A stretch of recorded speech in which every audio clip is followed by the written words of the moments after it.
Pâques, c'est ce rassemblement. Et ici, nous sommes rassemblés parce que nous sommes le peuple de Dieu. Et cette Pâques nous fait passer à une autre dimension. De tous les jours de notre vie, nous voulons rendre à Dieu le culte dont il est digne pour ce qu'il a fait. Pour ce qu'il a fait.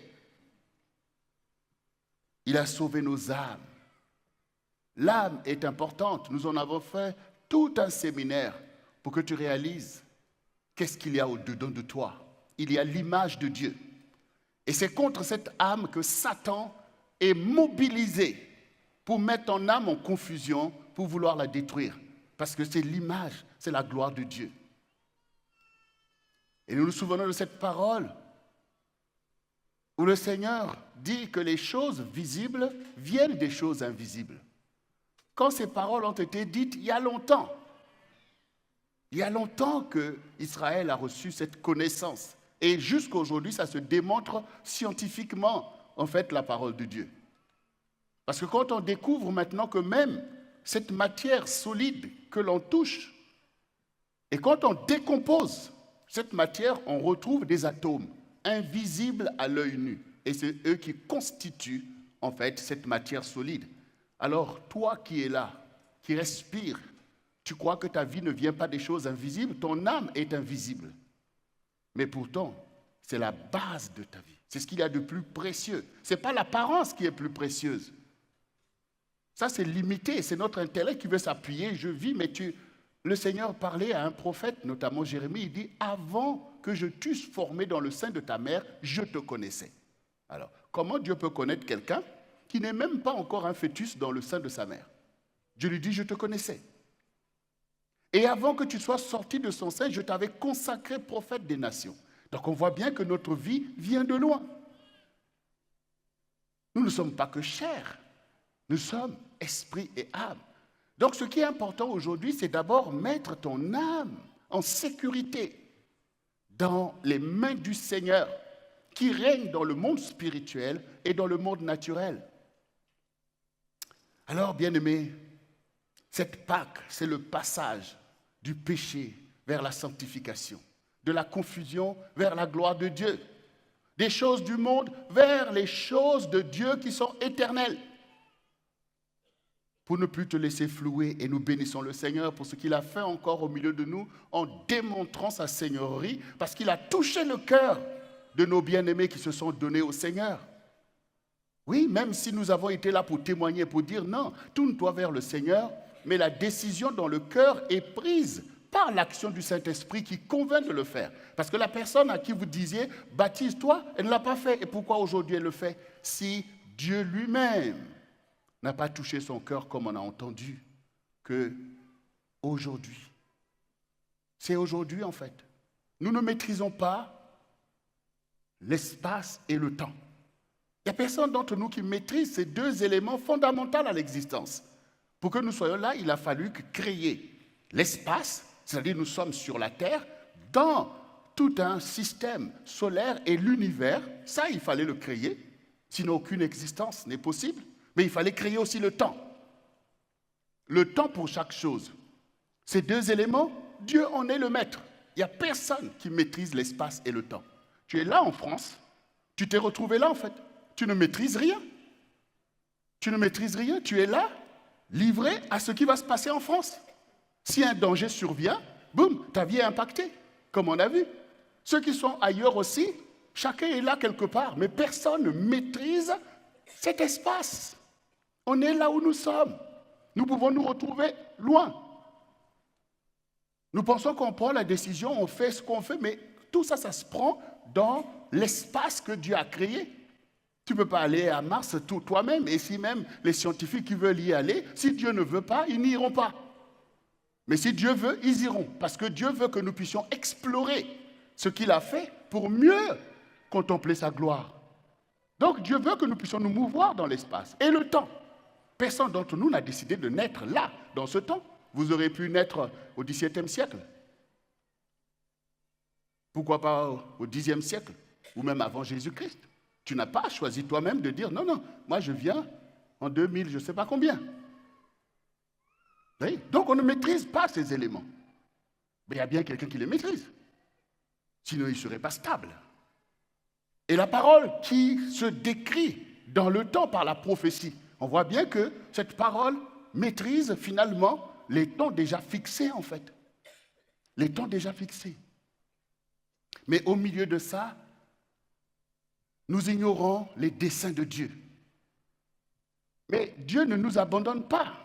Il sait que nous avons besoin de lui. Donc il vient lui-même pour nous aider à pouvoir nous inscrire dans l'espace et le temps pour que notre témoignage soit un témoignage qui montre que nous avons été instruits de la volonté de celui qui a fait l'espace et le temps et que nous aussi, le temps nous sera donné, le temps qu'on a perdu, parce qu'avant c'était l'éternité.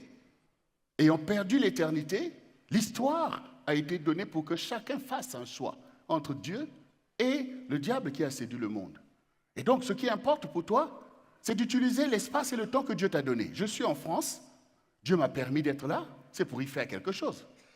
Je suis né maintenant, c'est pour y faire quelque chose, et je vais appliquer mon cœur à pouvoir comprendre quelle est la volonté de Dieu pour que ce temps soit un temps bénéfique. Donc, le jour que Dieu te donne, c'est le jour pour prendre des bonnes décisions. On prend des bonnes décisions. Et donc aujourd'hui, tu as pris la bonne décision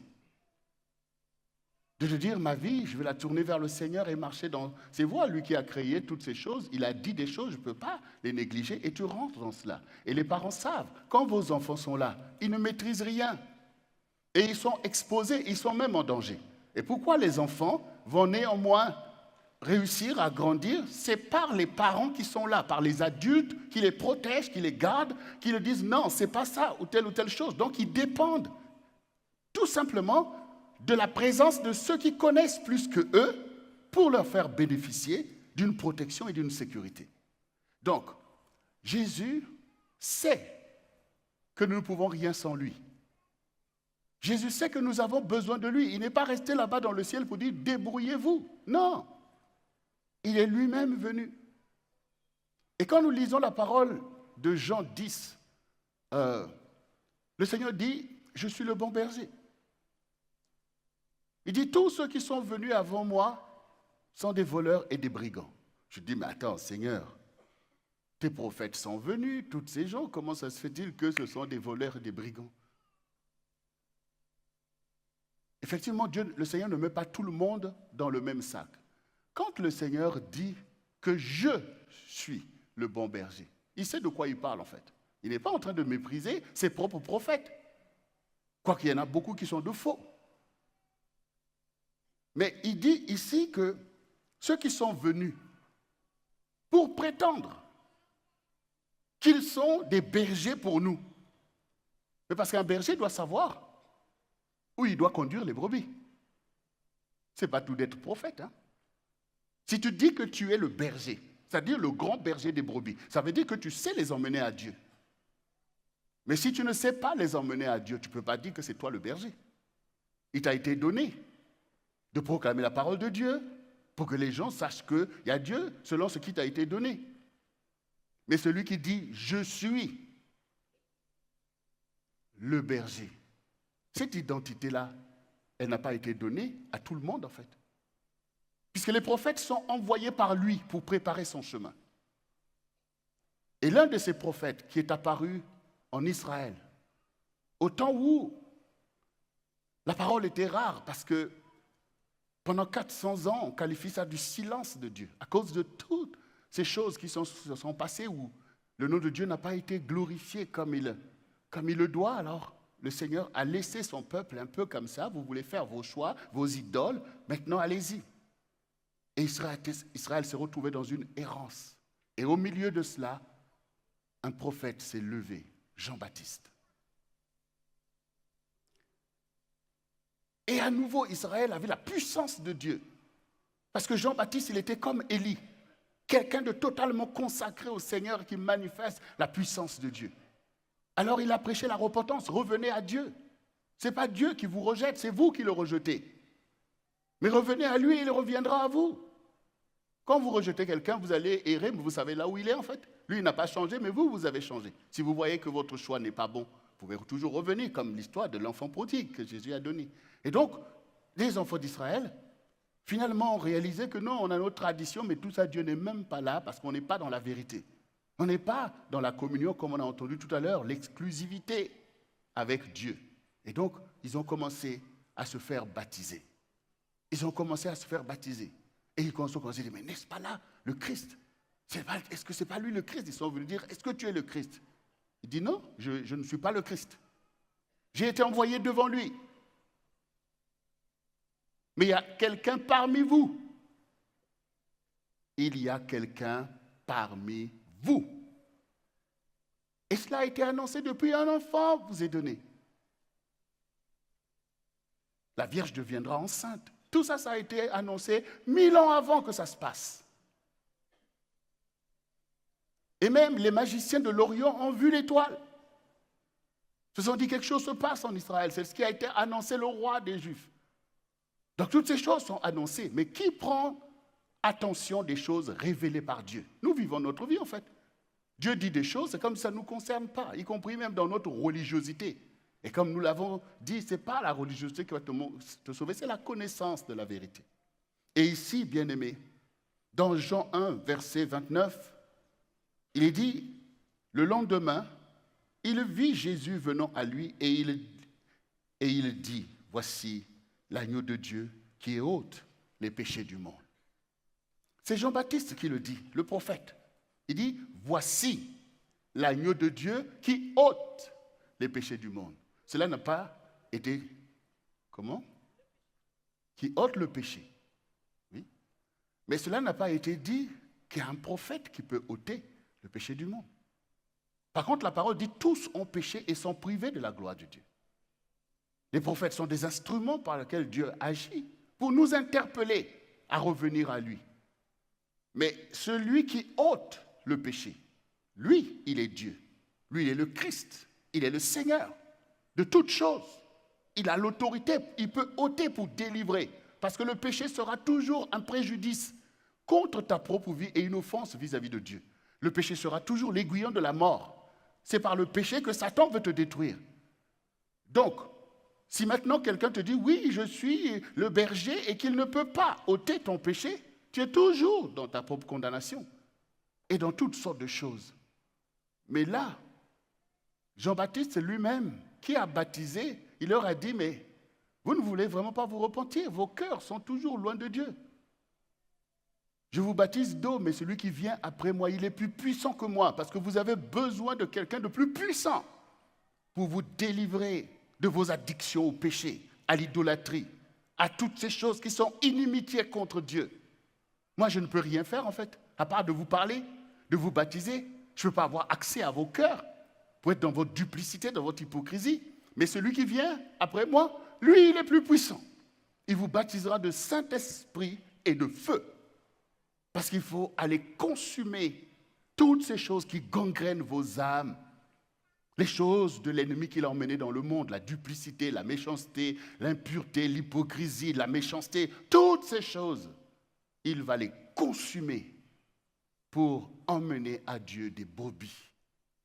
Voyez? Donc ici, il dit, le voici, lui, l'agneau de Dieu. Il aurait pu se dire, bon, c'est un prophète, moi aussi je suis prophète, suivez-moi. Il dit, non, non, non, non. Même à ses propres disciples, il a dit, voici. Voici, c'est lui qu'il faut suivre. Et pour bien comprendre ce que je disais tout à l'heure par rapport à ce que Jésus a dit, le prophète, lui, il s'efface devant le Seigneur. Le prophète s'efface devant le Seigneur, puisque Dieu est le Dieu des esprits de prophètes. Donc, si le Seigneur a envoyé le prophète, c'est pour préparer son chemin. Mais quand le Seigneur est là, le prophète s'efface pour dire, voici l'agneau. Je ne suis pas digne de porter ses souliers. C'est lui, en fait. Je suis là pour lui. Je suis là pour lui. Voici. Et aujourd'hui, nous aussi, on voit bien que les challenges sont là pour beaucoup de croyants. Il y a ceci, il y a plein de choses. Mais la vérité reste la même. Le prophète, le véritable, qui connaît et qui craint Dieu dit, voici l'agneau de Dieu. Voici, c'est lui qui va ôter vos péchés. Donc, il faut s'identifier à lui, il faut lui faire confiance. Il va régler les problèmes. Ce n'est pas intellectuel, c'est l'amour, c'est l'engagement, c'est la foi. Lui, il sait quoi faire, il a la provision. Il est puissant, rien ne peut le limiter. Et de même, il dit qu'à nous, Dieu donne l'esprit avec mesure. Chacun reçoit l'Esprit avec une certaine mesure, une onction. Mais à lui, Dieu lui donne l'Esprit sans mesure. C'est-à-dire que ce n'est pas mesuré. Il a l'Esprit. Ça veut dire qu'il est Dieu. Donc, il a la provision pour nous sanctifier, en fait. Et comme je le dis souvent, la foi, c'est comme l'amour. Parce qu'on veut mystifier la foi. Bon, peut-être par des pratiques, Dieu, bon, il va voir. Non, c'est comme l'amour. Quand vous aimez, vous vous engagez. Vous ne savez pas comment tout ça vous allez réussir, mais l'amour vous donne la force et vous avez confiance que l'amour pourvoira. Et donc, deux personnes peuvent s'engager, une vie ensemble, mais tout n'est pas encore là, mais on a confiance l'un dans l'autre. Donc, quand vous vous engagez avec Jésus, vous avez confiance en lui, en fait. C'est l'amour. Il n'y a pas d'examen à faire pour marcher avec Dieu. Il n'y a qu'à s'engager avec lui de tout ton cœur et donner l'exclusivité parce que Dieu est exclusif. Il ne permet aucune idolâtrie. Donc, c'est seulement ton choix qui doit être affermi à ce niveau, que j'ai un Dieu, je n'ai pas besoin d'autre Dieu. J'ai un Seigneur, il n'y a pas deux, il n'y a pas mille, un Seigneur. C'est lui qui est le Seigneur de tous, le Seigneur des prophètes, le Seigneur des pasteurs, des évangélistes, de toutes ces choses. Personne ne peut prétendre être à la place de Jésus. Nous sommes tous ses serviteurs.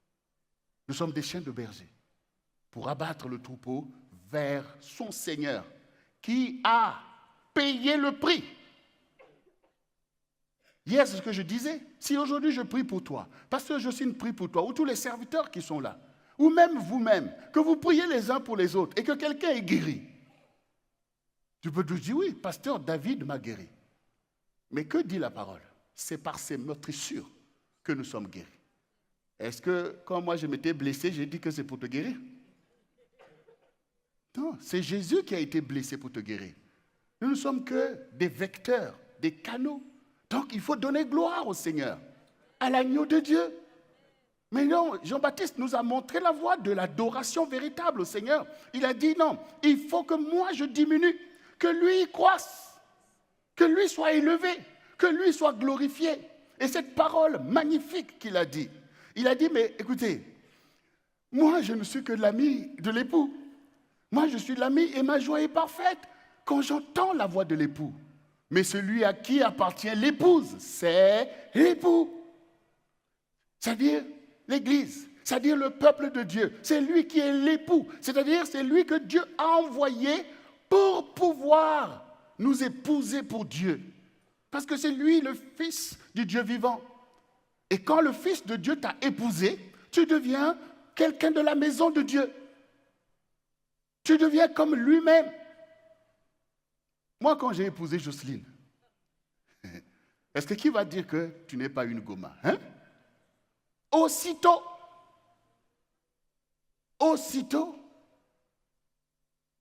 quand Jésus nous épouse, les anges se déploient. Ah, attention, c'est la princesse du Seigneur, c'est le prince du Seigneur, c'est ceci, cela. Mais il faut le réaliser en fait, c'est comme ça que ça se passe dans le monde spirituel. Il y a un déploiement parce qu'il s'agit de Jésus. Et qui, comme on l'a vu dans ce séminaire, a satisfait l'exigence de la sainteté de Dieu où un homme a servi Dieu sans péché et a obéi à Dieu jusqu'à la mort. Vous savez, le don de soi est important. Si Jésus n'avait pas donné sa vie, on n'en serait pas là en fait. Parce qu'on a vu que pour que le pardon agisse, il faut le sang. Et si le sang de bouc avait apaisé la colère de Dieu, le sang de l'agneau de Dieu qui vient du ciel efface totalement le préjudice, comme on a entendu, et nous ramène dans la paix de Dieu et dans le repos du Seigneur. Comme le Seigneur était avec Adam et Ève dans le jardin, il descendait, il était dans la paix avec eux, dans le repos, ils n'avaient pas à se débattre, oui, Jésus, cela. Nous retrouvons en Jésus-Christ cette paix, ce repos où nous jouissons des biens de Dieu. Même dans nos épreuves, la louange ne manque pas parce que, par Jésus, le voile a été déchiré et nous sommes passés dans le lieu très saint, où nous vivons maintenant pour Dieu en fait. Ça nous paraît facile quand tu vois que tu avais un péché qui était une grande addiction et que tu l'as abandonné. Tu l'as abandonné. Mais c'est une puissance de Dieu. Quand ça te tient dans le péché, si ce n'est pas par la puissance de Dieu, comment tu vas t'en défaire en fait? Donc la puissance de Dieu agit et on banalise ces choses. J'étais addict de ce péché pendant des années. Et là, tout d'un coup, je l'ai abandonné. Ce n'est pas intellectuel, ça.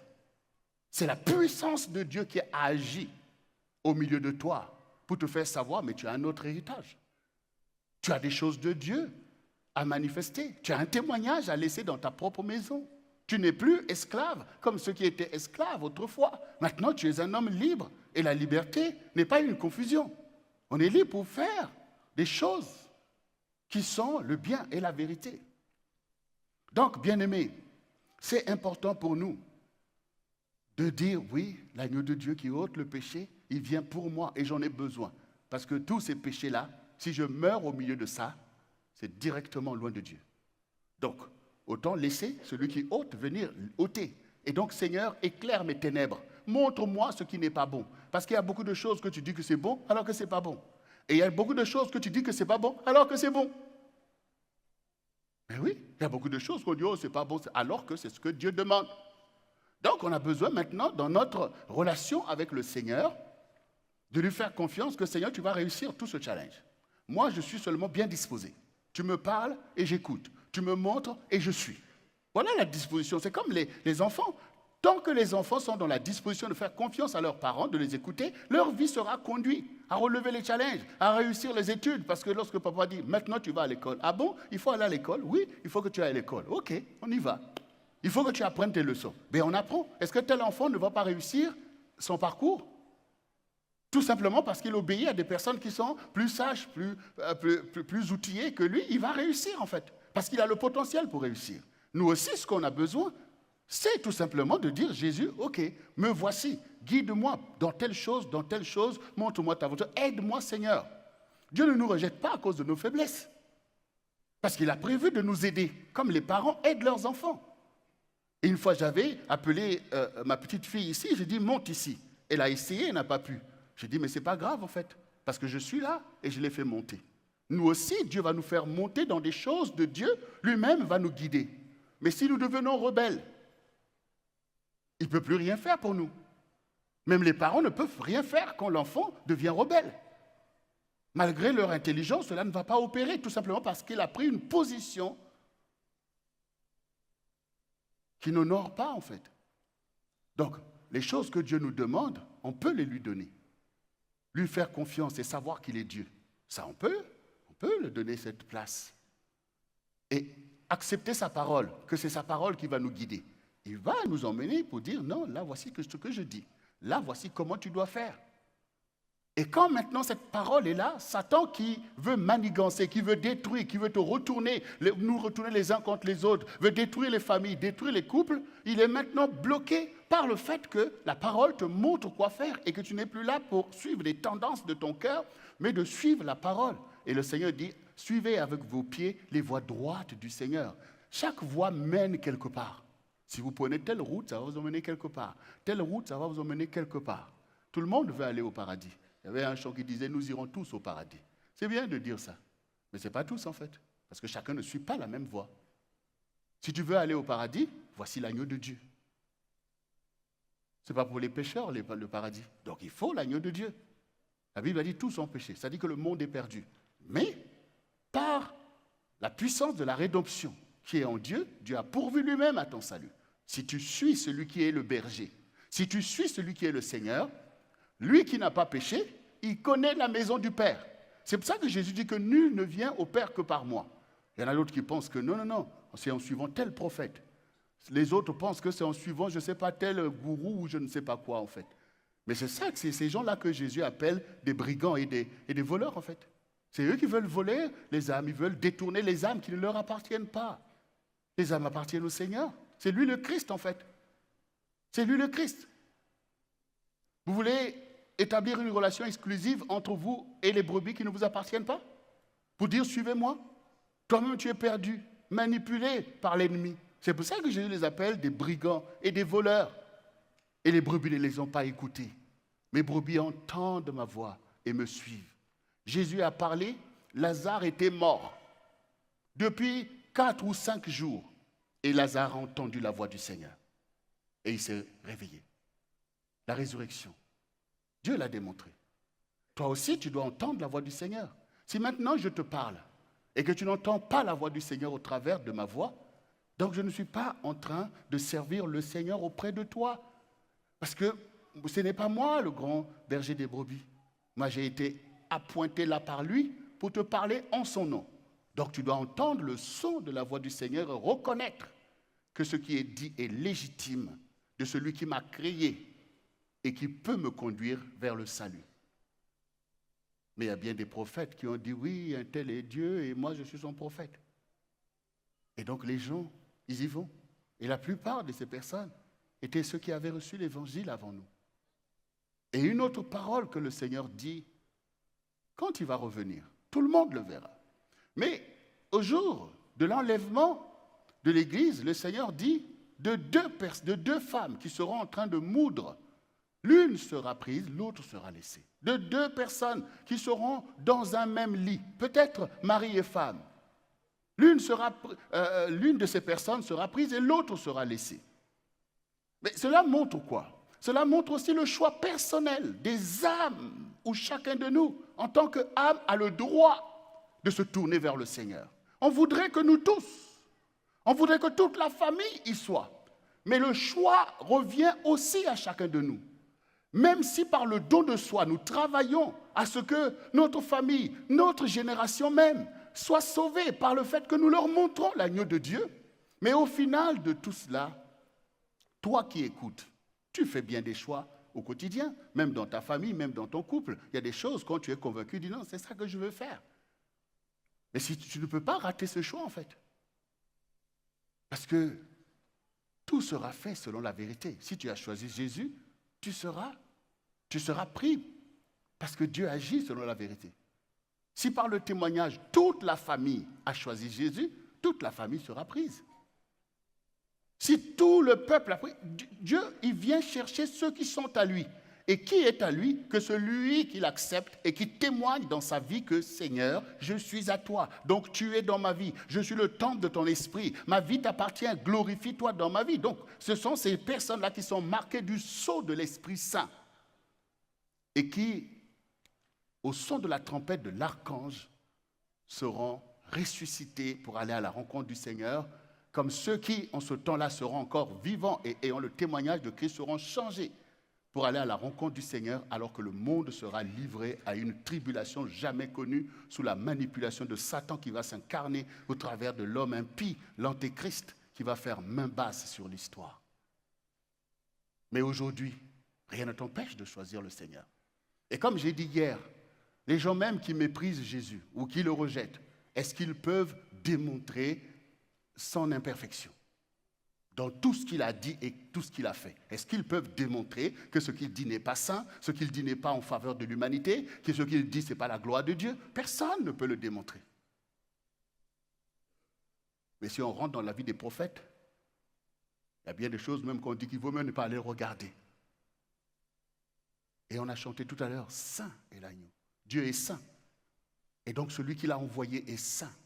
Et nous devons suivre le saint pour pratiquer nous-mêmes la sainteté de Dieu. La malice qui est dans le monde, toutes ces choses, la volonté de puissance, des rapports de violence les uns les autres, tout ça c'est malsain. Ce sont les intrigues du diable. Si toi tu marches avec Jésus, et comme Pasteur Justine a dit que tu t'identifies à sa mort, ça veut dire que tu brises le péché parce que tu es capable de mourir. Vous voyez que quelqu'un est mort, il ne peut plus rien faire. Quel que soit ce que vous voulez qu'il fasse, il ne peut rien faire. Parce que la chair, les membres ne peuvent plus agir, parce qu'il est dans une autre dimension. Donc quand maintenant nous donnons notre vie, ça veut dire que Satan, on ne veut plus de tes affaires. Et on est capable d'accepter par ce don de soi le fait de mourir à ces choses et de pouvoir nous disposer à Dieu qui est capable de donner la vie pour que nous devenions, comme le Seigneur dit, des vents et des flammes de feu pour la gloire de Dieu. On est prêt à changer de vie et de paradigme. C'est ça, en fait, qui est important. Et je disais tout à l'heure que le don de soi est important. Même les choses que vous mangez, pour vous fortifier. Mais pour que vous puissiez, si vous voulez, par exemple, manger de la viande, par exemple. Qui peut me donner l'exemple d'une viande que tu aimes? Il y a le veau, l'agneau, Mais il y en a, tout le monde dit que le veau, l'agneau, vous avez peur de dire le porc? Non, mais bon, il faut assumer. Il faut assumer. Aujourd'hui, Dieu permet, il n'y a pas de problème. Mais ce que je veux vous dire, pour que vous puissiez comprendre. Tout à l'heure, on a parlé de la manne que Dieu a donnée, qui est son propre corps, qui est la préfiguration de ce que nous faisons là. Mais pour que tu manges l'agneau que tu as dit, pour que tu manges le pigeon, vous mangez le pigeon? Le poulet, mais oui, mais il y a aussi Bon, en tout cas, même le gibier. Voilà. Bon, qui de vous va aller manger l'agneau, le poulet, le gibier, s'il ne meurt pas? Oui, si l'animal ne meurt pas. Si l'animal, tu prends quoi? Tu vois l'agneau, je veux te bouffer. Tout vivant, tu l'avales. Voilà, tout vivant, tu l'avales. Mais là, tu es tout sauf un homme. Hein. Donc, il faut que l'agneau soit tué pour que ça devienne une nourriture et que tu es content, j'ai bien mangé. Mais il y a eu une mort quelque part. Donc, comment tu penses que tu vas, toi aussi, vivre la vie de Dieu, manger la manne vivante sans que Jésus accepte de mourir? Voilà. Donc, nous comprenons l'importance pour nous du don de soi. Ça veut dire que nous aussi, au quotidien, il faut mourir à des choses. Si, par exemple, tu as un enfant et que tu veux que tes enfants puissent réussir, tu vas en fait mourir à des choses. Tu vas aller dans le don de soi. Si tu es quelqu'un qui voulait peut-être, moi je veux voyager, je veux toujours voyager, je ne peux pas me rester quelque part, même pendant un mois, je suis pigeon voyageur. Et que néanmoins, par la grâce de Dieu, un enfant va naître de toi et que tu continues à être pigeon voyageur, tu vas mettre la vie de cet enfant dans une situation qui n'est pas bonne. Qu'est-ce que tu vas te faire? Bon, je suis pigeon voyageur, mais je meurs à l'habit de pigeon voyageur. Je vais me poser là parce que je dois m'occuper de mon enfant. Je vais donner stabilité. Si je vous prends ces choses, c'est pour vous dire que des fois, le diable nous tient dans les choses anciennes. Si vous voulez les choses nouvelles, il faut mourir aux choses anciennes. Donc vous avez vu la vanité. Pour rentrer dans les choses de Dieu, parce que beaucoup ont du mal à rentrer, pourtant tu es baptisé, mais tu as du mal à rentrer dans une vie nouvelle. Si tu veux des choses nouvelles, et les choses nouvelles sont nécessaires, parce que les choses anciennes ont vieilli, ça met ta vie en danger, tu risques de périr avec ces choses. Donc qu'est-ce que tu veux? Tu veux des choses nouvelles. Puisque tu as vu que Jésus même, pour être disponible pour toi, est mort. Toi aussi, n'aie pas peur de mourir à des choses, en fait, qui sont même préjudiciables pour toi. Pourquoi le don de soi manque dans nos quotidiens? Ça fait que des gens sont en danger, des couples sont en danger, parce qu'on est toujours dans les vieilles références, parce qu'on ne veut pas arrêter les colères et toutes ces choses, parce que personne ne veut se donner pour que les choses soient à la gloire de Dieu. Il faut un don de soi. Il faut mourir aux choses anciennes. Alors, maintenant, on a entendu que le prix qui a été payé, c'est pour la gloire de Dieu. Est-ce que tu veux la gloire de Dieu? Parce que ça aussi, il faut déjà le vouloir. Quand on est habitué à l'ignominie, à des choses cachées et tout, on ne veut pas la gloire. On s'enfuit loin de la lumière. Mais soyons tout simplement positifs. Je pense que vous voulez la gloire de Dieu. Mais en fait, si tu veux la gloire de Dieu, il faut le glorifier. Oui, ça paraît ça, mais en fait, si tu veux la gloire de Dieu, glorifie-le. Puisque tu rentres dans la gloire de Dieu. Parce que si tu veux de quelque chose, tu vas t'identifier à cette chose. Ça commence comment? À donner gloire au Seigneur. Ça veut dire que tu acceptes ce que tu entends. Mon corps devient le temple du Saint-Esprit. Ça veut dire que je veux cette gloire, en fait. Parce que si tu continues à aller vers les choses du monde, tu auras le monde. Mais si maintenant tu fais place aux choses de Dieu, tu seras dans les choses de Dieu. Même aimer le Seigneur, tu penses que c'est compliqué d'aimer le Seigneur. Mais non, ce n'est pas compliqué puisque lui-même est déjà venu vers toi. Lui n'a même pas attendu que tu demandes pardon pour te pardonner. Il n'a même pas attendu que tu le connaisses pour aller plaider ta cause, pour aller mourir pour toi. Donc, il est favorable en fait. C'est que toi qui as attendu dans cette affaire. Vous savez, quand il y a un mariage, voilà, souvent, l'époux, il rentre déjà. L'époux, il rentre, et puis il est là. Mais qui on attend souvent? C'est l'épouse, hein? C'est nous que Dieu attend. Dieu est déjà à l'endroit. Donc on attend. Après, des fois, heureusement, parce que c'est la fête. Donc on voit les témoins, les parents qui rentrent, comment on appelle, les jetteurs jetteuses de pétales. Après, il y a surtout comment on appelle, le cortège. Ouh là là là là là. Il y a parfois des cortèges, je dis, mais à quelle heure ils vont arriver ici?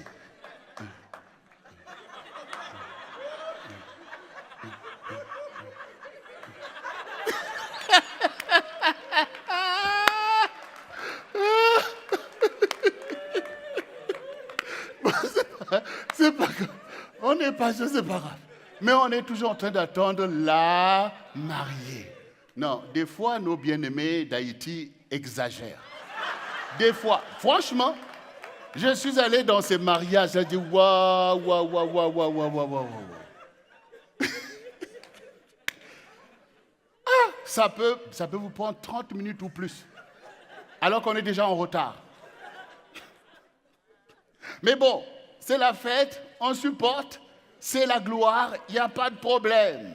Il n'y a pas de problème. Mais nous tous, quel est le moment qu'on attend? C'est quand on dit, allez, maintenant. La mariée, là tout le monde, boum. L'époux est là en train d'attendre. L'époux est là en train d'attendre. En fait, Jésus nous attend. Jésus nous attend. Et l'époux est patient parce qu'on se dit que non, on est en train de la préparer. On est en train de faire, c'est pour moi qu'on fait tout ça. C'est pour moi qu'on est en train de faire des choses là-bas au CRC pour que quand elle va arriver, que la lumière soit. Et souvent, il y a des époux. Quand elle, c'est bien elle. Hein, tout ça. Parce que là, attention, là, elle est parée. Elle est parée. Là, l'époux réalise, c'est une grâce que j'obtiens de l'Éternel. Quelle merveille! Ça, c'est quand les choses se passent bien. Et si maintenant on attend l'épouse, elle ne vient pas. L'épouse ne vient pas. Mais qu'est-ce qui se passe? Attendez, on ne sait plus, les protocoles même ne savent plus. Et l'épouse, elle est où? Elle est où? Toute la fête est remise en cause. Hein. Vous imaginez que l'épouse est partie, je ne sais pas où, qu'on va quand même dire, bon, on va quand même manger. Non. Il faut que tout soit en place. Il faut que l'épouse vienne. Ça veut dire, il faut que tu ailles, Jésus t'attend. Quand toi, tu vas avancer vers le Seigneur, tout sera parfait. Il y aura une grande fête dans le ciel, sur la terre. Donc, le Seigneur nous a déjà choisis. C'est à nous de le choisir. Et il faut rentrer maintenant dans cette vie nouvelle, en fait. Il ne faut pas s'attacher aux choses anciennes, sinon le monde ancien va perdurer. Et le vieil homme sera toujours là, en train de manifester ses péchés pour te souiller. Mais quand tu laisses maintenant les nouvelles choses de ta vie avec Dieu prendre place, tout le monde, en fait, sera émerveillé de te voir. Il dit, mais on ne le reconnaît plus, on ne la reconnaît plus. Les choses anciennes sont passées et toutes choses deviennent nouvelles. Tu deviens toi-même aussi, comme on a entendu, le prix de Christ agit en ta faveur et tu deviens toi-même le prix que Jésus aussi va donner pour que d'autres aussi le connaissent. Et tout le monde sera renouvelé. Il y a besoin de renouvellement en fait. Même nous qui sommes là, en tant que centre du réveil chrétien, nous travaillons toujours au renouvellement des choses. Nous avons besoin d'un renouvellement pour aller plus loin, parce que sinon on va stagner.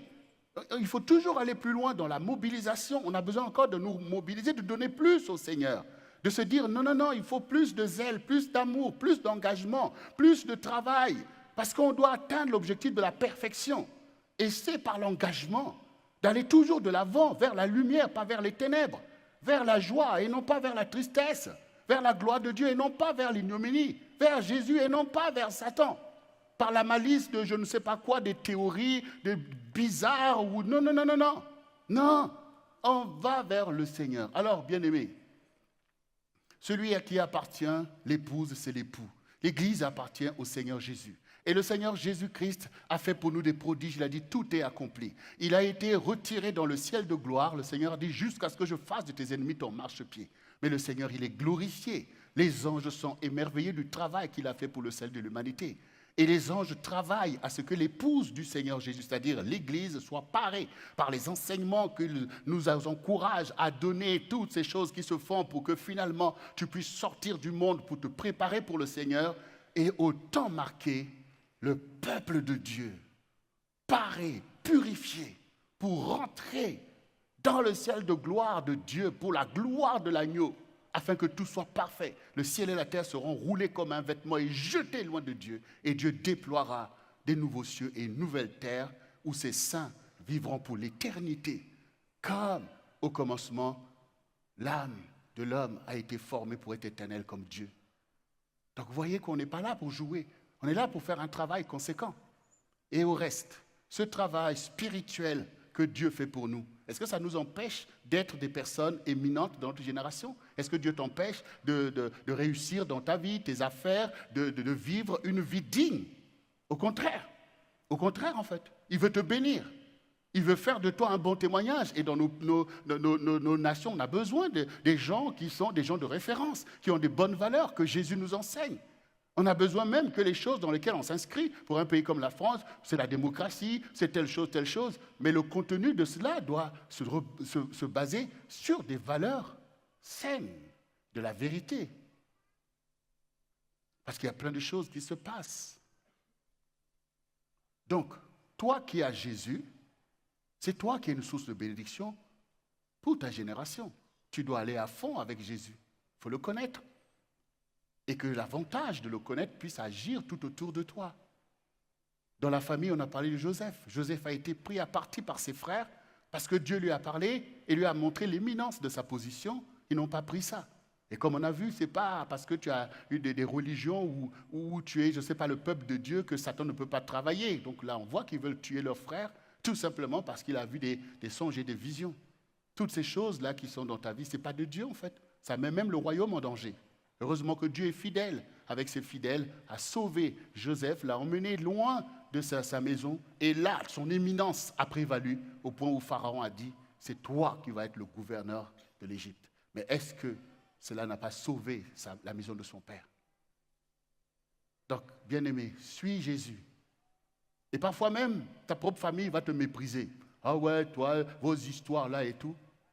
Parfois, je trouve curieux. Vous voyez, par exemple, on s'est retrouvé dans des situations où quelqu'un marchait n'importe comment. C'était carrément même presque un voyou. Et la famille sait.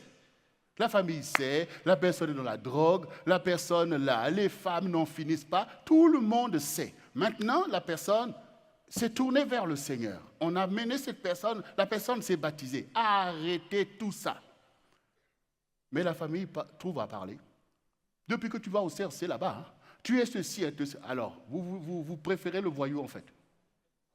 Voyez, si vous voulez vous aimer tellement la personne, c'est quand elle faisait des mauvaises choses que vous deviez vous indigner. Mais quelqu'un a arrêté ça pour suivre Dieu. Comme vous le critiquez, pourquoi? Ça vous indigne, pourquoi? Alors que vous voyez le fruit. Et c'est ce que le Seigneur disait, vous ne pouvez pas dire que le fruit est bon et que l'arbre est mauvais. Si votre parent est maintenant dans la crainte de Dieu, arrête les mauvaises choses, ne fût-ce que par amour pour lui, dites que non, là où tu vas, c'est bien. Et si vous êtes tellement dans la vérité, vous aussi, vous allez y venir. Parce que vous aussi, vous avez des mauvaises choses dans votre vie que Jésus va enlever. Donc, c'est pour vous montrer combien on est vraiment dans des ambiances vraiment de contradiction. Quand Jésus vient dans ta vie, c'est pour non seulement sauver ta vie, mais c'est aussi pour sauver ta famille, pour faire du bien à la famille et chasser Satan dans tout ça, en fait. C'est pour ça que la Bible dit, crois au Seigneur Jésus, tu seras sauvé, toi et ta famille. Dieu est celui qui veut que la bénédiction puisse prendre toute la place et que la malédiction recule. Mais il faut des canaux, il faut des gens qui prennent le leadership. Il faut des gens qui disent, Jésus, viens, on a besoin de toi, moi j'ai besoin de toi. Et quand Jésus va venir dans ta vie, il va s'occuper de ta famille. Parce que Jésus est bon et compatissant. Mais si nous ne nous engageons pas, on a fait le choix de ne pas s'engager. Or, le Seigneur dit, je mets devant toi la vie et la mort, le bien et le mal, la bénédiction et la malédiction. Choisis la vie afin que tu vives, toi et ta postérité. Aujourd'hui, en choisissant Jésus, nous avons choisi la vie. C'est ça qu'il faut être convaincu. On a choisi la vie parce que le Seigneur dit, je suis le chemin, la vérité et la vie. Et c'est la vérité. Il est le chemin qui mène à Dieu. Il dit que nul ne vient au Père que par moi. Même si vous êtes dans une autre religion, il n'y a pas 1000 chemins pour aller à Dieu. Il n'y a que Jésus, en tant que Seigneur, qui va en juger. Et il sait le faire. Il sait le faire. C'est lui qui va en juger. Parce que c'est lui que Dieu a destiné à ces choses. Il ne sera pas impressionné parce que tu venais à l'église tous les jours. Mais il voit comment tu te positionnes par rapport à sa parole. Il dit, ce n'est pas moi qui vous juge, mais c'est la parole que j'ai déclarée. Donc Dieu sait faire ces choses. Mais ce qui importe pour toi, c'est le privilège que toi, tu es son ami, tu le connais. Donc toi, profite en fait. Profite de dire que j'ai l'avantage de connaître Jésus, je vais donner le fruit en fait. D'autres qui ne le connaissent pas le verront.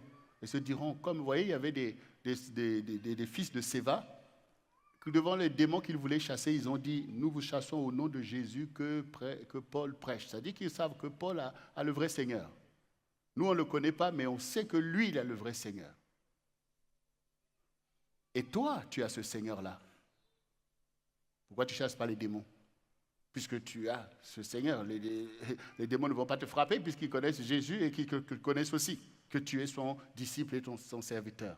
On a entendu tout à l'heure Pasteur Jocelyne dire, voici les miracles qui accompagneront ceux qui auront cru. En mon nom, ils chasseront les démons. Ils imposeront les mains aux malades et là seront guéris. Comment vous reconnaissez qu'il y a un démon? C'est quand ils produisent des actes récurrents. C'est-à-dire qu'ils créent des addictions par rapport au mal. Quand vous êtes dans un cycle récurrent, vous savez qu'il y a des esprits qui travaillent pour qu'il en soit ainsi. Donc, ça veut dire que maintenant tu dis, hé, esprit, toi qui fais telle chose, je te chasse de ma vie. Tu prends autorité parce que tu as vu que tu es dans un lien où on te ramène dans quelque chose que tu ne veux pas. Donc, il ne faut pas imaginer des démons comme je ne sais pas quoi, mais ce sont des influences.